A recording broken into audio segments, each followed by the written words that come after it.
If you are an entrepreneur wanting to launch an app without it taking 9, 12, 18 months plus of your time or $75,000 at a bare minimum, then this is the video for you. Today, we're going to talk about 3 ways to launch your app fast. Now, make sure you stick around until the end because each of these 3 things is going to be important to you in different ways, but the third one has a little bit of a twist that you're going to want to make sure you don't miss out on.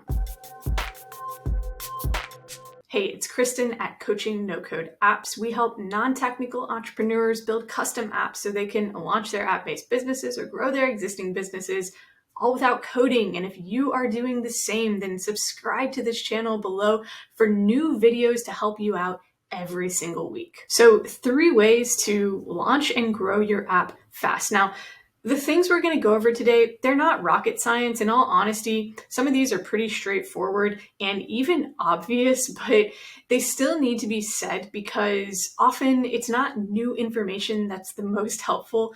It's repetition and reminders of the same information, but maybe from different perspectives. And so that's what we're going to try to do today. The first way to launch and grow your app fast is to simply use no-code tools. Now, again, this one's pretty obvious. After all, we are a channel focused on no-code apps. But you can use no-code tools in different ways that might not seem obvious at first. Let's look at a time frame from when you initially have your app idea, or maybe even before that, until all the way to where you are growing and scaling your business with your app. You can use no-code tools in lots of different ways to help you build and grow faster and even validate faster. I mean, there's tons of things you can do with no-code tools. So let's look at the idea stage. When you have come up with the idea for an app and you are deciding whether or not to move forward in building it. Well, the first thing you want to do is make sure you have validation for your app idea. Now, we have another entire video on app validation. Make sure you check that out if you want to take a deep dive into that. But in terms of using no-code tools, before you actually go in and build your product, using no-code tools, which we'll get to, you can validate your app idea using no-code tools. You can create a really quick prototype using no-code tools, something that is minimally functional and just conveys the idea of your app. You can use even out-of-the-box no-code tools. You could go so far as to say, maybe you would build a spreadsheet system if your app is something that is data and process heavy to help validate an idea. I mean, you can use no-code tools in lots of different ways to simply convey an idea and make sure that it is worth moving forward and investing into. And then moving forward, once you have that validation you need, of course, you can use no-code tools to actually build the product itself. Now, we're going to look at this in a couple of different ways.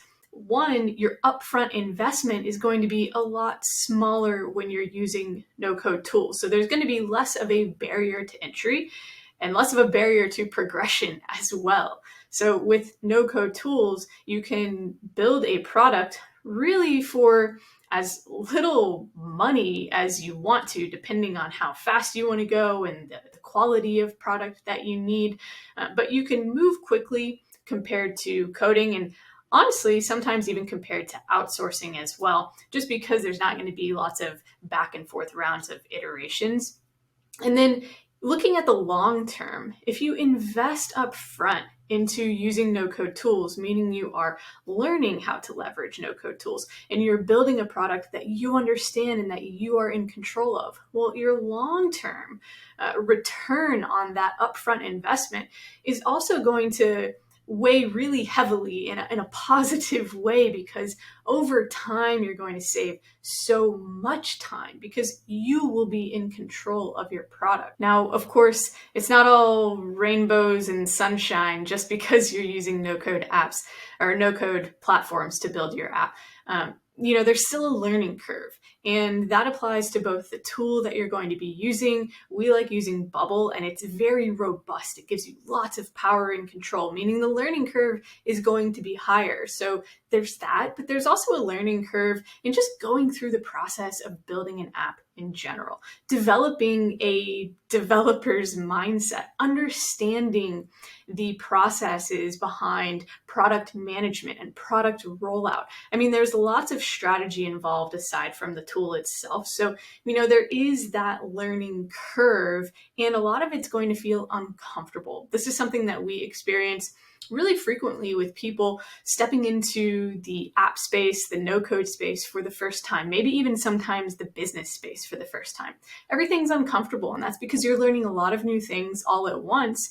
And you want to do well, you want to succeed. And so you put pressure on yourself. But know that discomfort, those uncomfortable feelings, and being forced to step outside of your comfort zone, those are good things. And those are really required if you want to launch and successfully grow your app and your business thereafter. Of course, there is a lot more that is going to go into using no-code tools, understanding what you can build with no-code tools, understanding which platform you should be choosing based on your own goals and your own app, knowing how to use your chosen platform, right? There's lots of different kind of rabbit holes that we could dive into. And we're not going to do all of that in this video, but we do have lots of resources. So I'm going to link some blog posts, some guides, some templates, some other videos down in the description below so that you can really dig in as you take the step forward and do so in the most informed way so you can make the right decisions for yourself. Thing number 2 for helping you launch and grow your app quickly. #tough love here. This is said with lots of support, but really it's just to get out of your own way. It is so easy to constantly strive for perfection, and perfection is the thing that's going to keep you from building, launching, and growing your app and your business. Now, we have lots of hesitations and fears, sometimes imposter syndrome when we are building and launching products and ventures and businesses. But the best thing you can do to move quickly and to also get a return on the investment that you are making is just to get out of your own way. You're going to have hesitations when you're in the idea validation stage. You're going to wonder, is this idea really good? Is anyone actually going to want to use my app? And again, check out our video on idea validation because you do want to validate your idea, but you don't want to get hung up on the perfectionism of trying to find the perfect, most solid answer that you possibly can during that validation stage, because you're never going to get it. You can't get full validation until you really have users on board paying you to use your product. But the good news is when you're using no-code tools, that upfront investment to build and launch the product is so much smaller. So if you are trying to go through the most perfect validation stage or get these crystal clear answers and just do all the research that you possibly can, do it to a certain extent. Yes, get the validation, but don't let that perfectionism or the fear of failure hold you back from actually building your app in the first place. In terms of development, when you are building that product, this is even more important. Get out of your own way. You are going to want to build and build and build. It's so easy to fall into the trap of just continuously building because it's easy to think that more is better. And this can kind of show itself in a couple of different ways.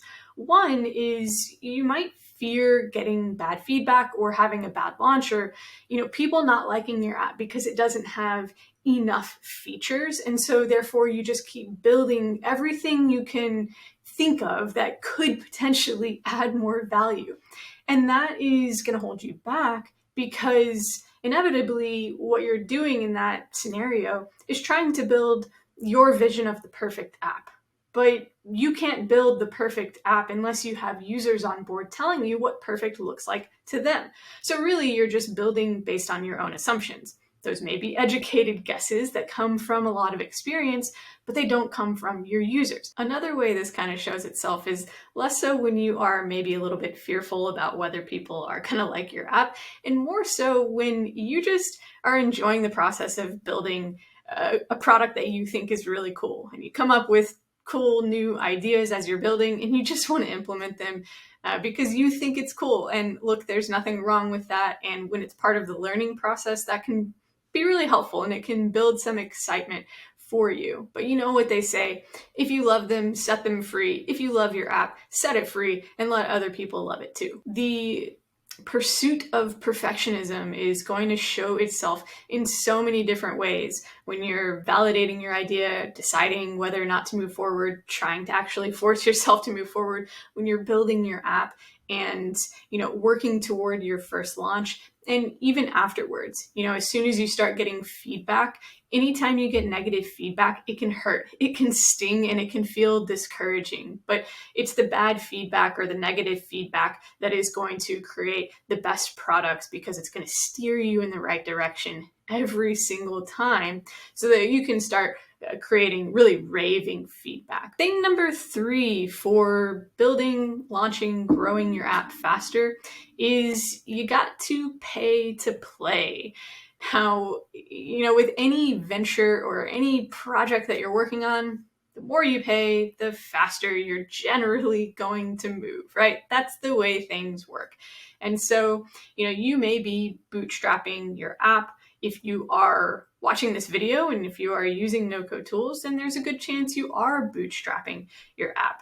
And that's okay. That gives you a lot of control. But you have to understand, or really just remind yourself, because you already understand this, if you don't spend any money, then you're going to be moving more slowly, right? So it's a trade-off. How much money do you spend and how much money can you spend versus how much time do you spend and how much time can you spend?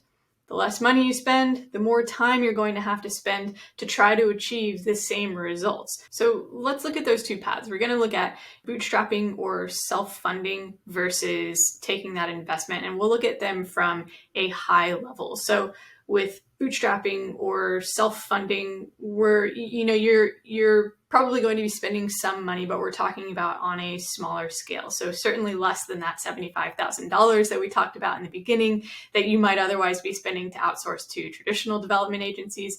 Let's look at less than $20,000. Really what this comes down to is you're going to be making a higher time investment if you are not paying more to play. You could do everything yourself. You can learn your no-code tools. You can learn all the development strategy, all the launch strategy, the early stage business strategy, right? You can learn all of that yourself, largely by watching a lot of these types of videos.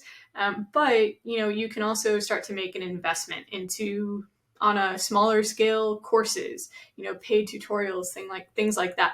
On a slightly larger scale, coaching. On a slightly larger scale, actual mentorship, right, where there are processes involved and things like that. So you can still be building your app yourself, and so you can save a big chunk of money compared to outsourcing, but you can make some sort of an investment simply to move faster, so you can pay to play and move more quickly with your app. After you go through your launch, the same is true in regard to growth. You can pour money into running ads and doing testing with your messaging, or you can get a little bit more scrappy, work in a more manual way in the beginning in doing unscalable things, and you can manually go on to different social platforms and have conversations with your early prospective users. You can spend time to go door to door, even if you're just making phone calls, right? You can invest the time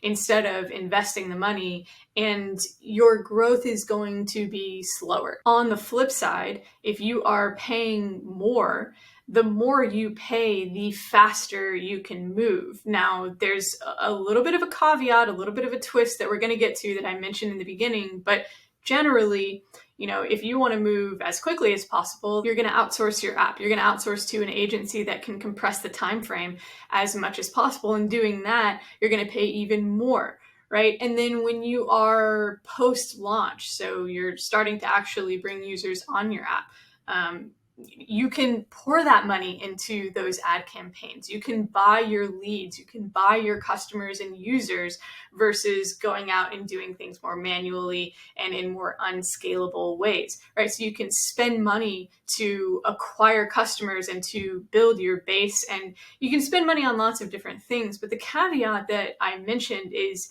if you are pumping money into your app and your business and just your entire venture as a whole, you have to make sure you're tracking the right metrics to ensure you're getting a return on that investment, whatever that investment looks like. So let's say you are pumping money into marketing your app in the early stages so that you can bring users on board early.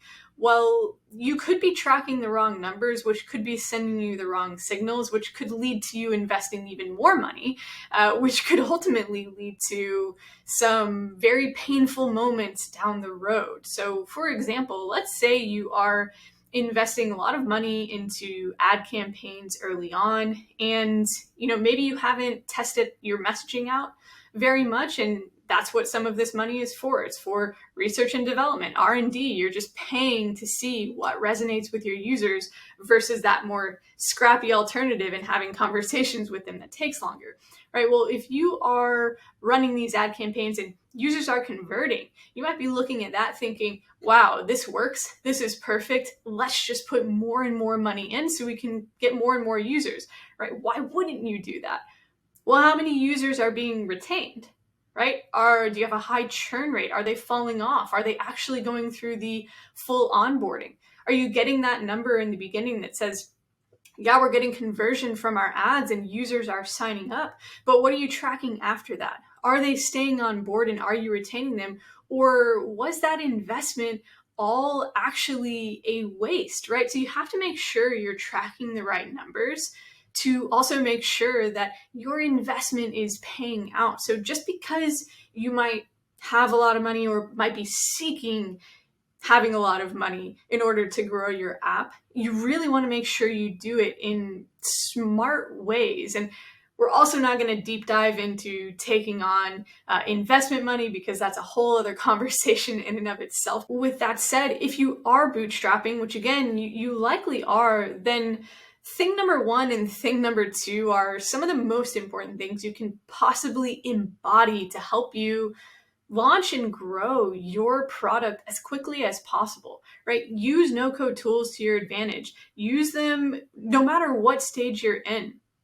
We didn't go into this in the beginning, but even if you're past the stage of having validated product market fit and having users on board, as you grow your business, you're going to want to use no-code tools to leverage automation within your business so that you can grow a team and create repeatable processes and actually create a scalable company, right? So no-code tools will play a part in all of that.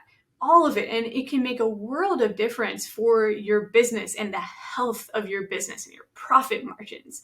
And then, get out of your own way as you go through this process. And then remember that you got to pay to play sometimes if you want to move as quickly as possible. Listen, if you're wanting to build and launch a custom app yourself and you want to do so in the best ways possible, taking from all the positive principles that we talked through today, then you're going to want to join in on our free workshop over at coachingnocodeapps.com/workshop, where we deep dive into no-code tools, the Bubble platform, different things you can achieve with no-code, what our own clients are building, and the transformations they're making with their own lives and their careers and their businesses, and how to move forward with your actual app and creating a development roadmap. So real deep dive there. Head to coachingnocodeapps.com/workshop. And hey, if you found this video